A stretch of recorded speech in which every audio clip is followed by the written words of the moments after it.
Well,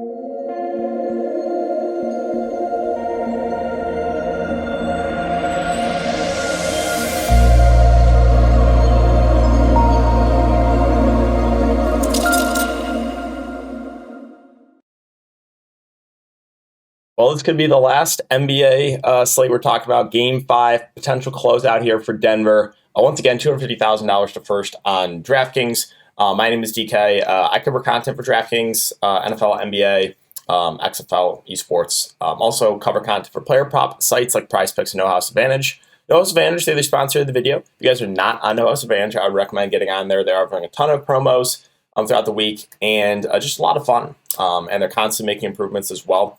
And I've talked about this a lot in videos, but my biggest advice to you guys is get on as many of these sites as possible, and then take advantage of those promos and take the best odds on these books. Like I'm always shopping, if I'm placing a straight up bet, I'm looking through all the sports books, use Odd Chopper for that, see which one's giving me the best odds. If I'm looking through these DFS sites like PrizePicks and Advantage, again, I'm searching through and seeing which one is the best value. So. That would be my recommendation. Again, if you guys are interested, code DKDFS for a 100% match up to $100.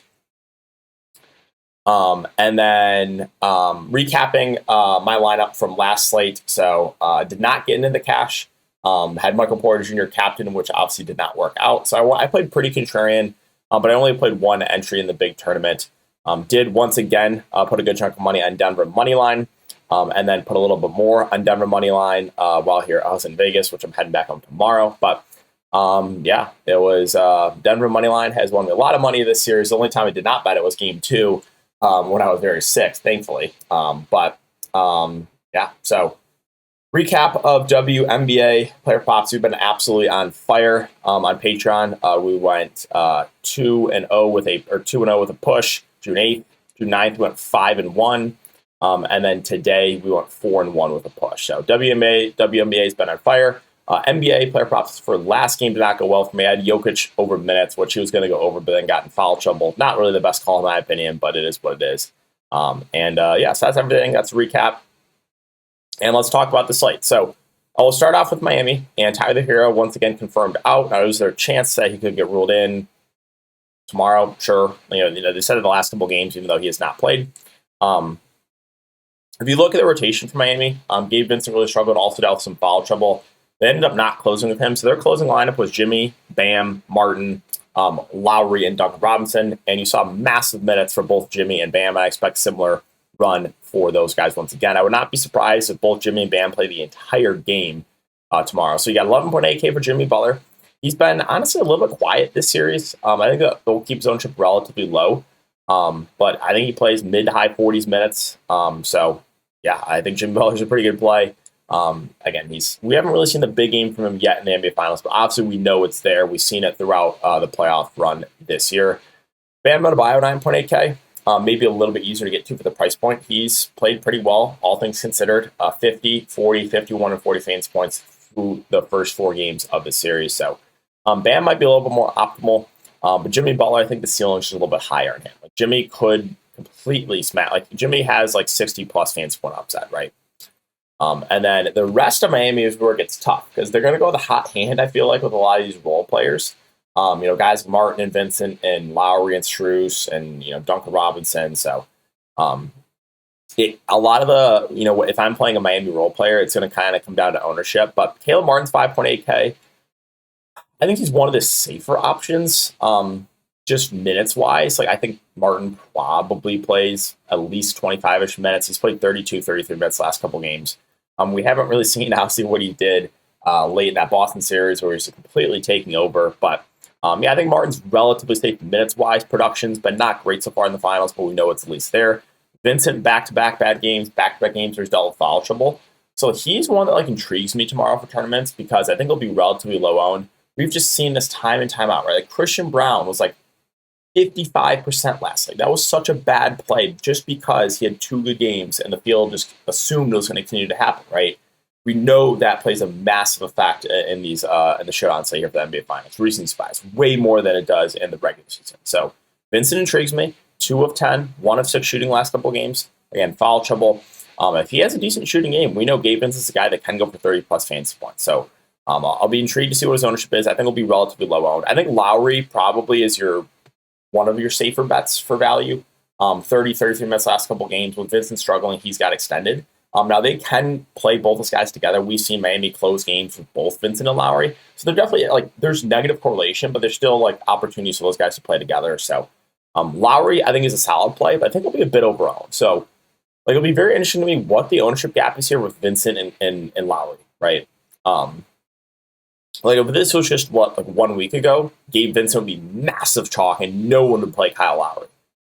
But because of what happened last couple games, I have a pretty good feeling Lowry's going to be way more popular than Vincent. I will say right now, Lowry probably a little more optimal, but I like Vincent as that pivot in tournaments. And then you got Strus, Duncan Robinson. I mean, you know what I'm going to say about these guys. Strus especially has really struggled shooting the ball, but when he's making shots, he does have a ceiling. Duncan Robinson, if Strus struggles, they can go to Robinson, who played 25 minutes last game, so he's intriguing there at 3K.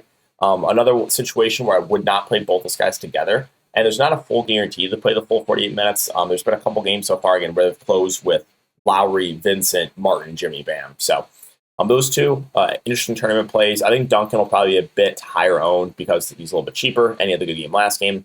Then you got Kevin Love at 3.6. I mean, probably going to get the first quarter and the third quarter, that's it. But he's a good, fantasy point per minute guy. So I think he's a pretty solid value play. There's just not a massive ceiling with him. He's not going to close the game. I don't see minutes upside for him. So that's the only downside of Love. And then that's really it. Cody Zeller, he'll play whatever minutes Bam does not play. Played 4 minutes last game. Highsmith might see the court. He's basically got DNPs back-to-back games, but is there a chance he could play a little bit? Sure, maybe Spoelstra tries to switch it up. I mean, when he's played, he played pretty solid defense on Jamal Murray, and that was game 1, right? That's it for Miami. So let's move on to Denver. Denver is very easy to talk about. They just continue to run similar rotations. It was the same 8 guys again, with starters, especially Jokic, Jamal Murray, KCP, Gordon playing majority of the game. Michael Porter Jr. once again struggled, but I'll say the same thing once we get to Michael Porter Jr. as with Gabe Vincent of just because they've played bad recently doesn't mean they're going to continue to play bad. But yeah, Jokic, $16,000. I mean, that's expensive, but he's still going to be 80% owned. Honestly, he didn't have his best game last game because he got in foul trouble. He probably was on pace for 70 to 75. So, yeah, Jokic looks great. You're going to have to, definitely get some value plays if you play him, but it's hard to get away from the play Jokic, I will say. Now, can you fade him? Yes. You can fade him in tournaments and just hope that, Jamal Murray takes over, or hope that, Jimmy and Bam put up huge games to the point where, maybe 65 from Jokic isn't enough, right? So yeah, Jokic, just gonna have to pay a pretty penny for him, but he's been phenomenal. And Jamal Murray, 12K, I like him quite a bit. I want to see once again what that ownership difference is with him and Jimmy Butler. Jimmy Butler now a little bit cheaper than Jamal Murray, but Jamal Murray definitely has outplayed him. He's the guy that has the ball in his hands a ton. He didn't have the best shooting game. He shot 5 of 17 last game. Still went for 40 plus fantasy points. So I'm intrigued by Jamal Murray. Like his ceiling a lot. Aaron Gordon, I think, is pretty safe. He had a huge game last game. 47 fantasy points from him. I'll say a bit of an outlier, but he's just a really solid, overall NBA player. Good defender, just plays a really nice role for his Denver team. So I think he's pretty safe. I think the only thing I would be worried about with Aaron Gordon is, potential foul trouble against Jimmy Butler. 3 fouls, 4 fouls over the last 3 games for Gordon. Michael Porter Jr., I like him for ownership. He was extremely low on last slate. He shot poorly again, but that doesn't mean he'll continue to shoot bad. There's still a chance that this guy can play 40-ish minutes and have a huge game.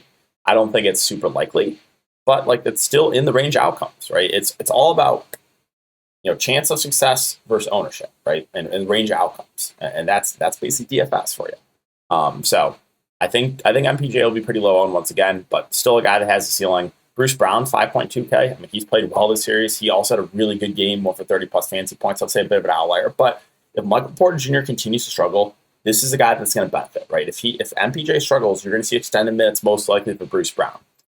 So like him there for value. KCP's also been pretty quiet. Really just not been getting many shots up there either. 1 of 4, 2 of 5 over the last 3 games. So he's another interesting GP play. He had 3 steals and 2 blocks. We can't expect that again from KCP. And you got Christian Brown, 2.8K, who was way over-owned last slate. Again, I played Kevin Love over him just because I felt like Christian Brown was going to be too popular, and he was, and he busted. So it'll be interesting to see what his ownership is after his massive chalk last game was a bust. But yeah, 15 minutes. His minutes have ticked up. So he's a solid value play in my opinion. And you got Jeff Green, who will round out the rotation. Probably play mid-teens minutes. Like he's fine. I think Green's like a fine pivot off Brown. Again, it'll be interesting to see what the ownership is between him and Christian Brown and Jeff Green. That's it. Unless this game turns into a massive blowout, you shouldn't see anyone else touch the court. I mean, you did see like 1 minute from Reggie Jackson a couple games ago, but I'm not expecting that again. So that's a wrap up the video. I just want to say a big thank you to all you guys for watching the DFS content throughout the year. I hope actually Miami can win this game so we can go back and just get one more showdown slate. But if this is the last game, really appreciate you guys all support throughout the season. We'll have NBA Summer League coming up in less than a month, which I cannot wait for. And other than that, enjoy the rest of your night. If you guys are playing Prize Picks, check out my video uploaded before this one. And we'll see you guys in the next video.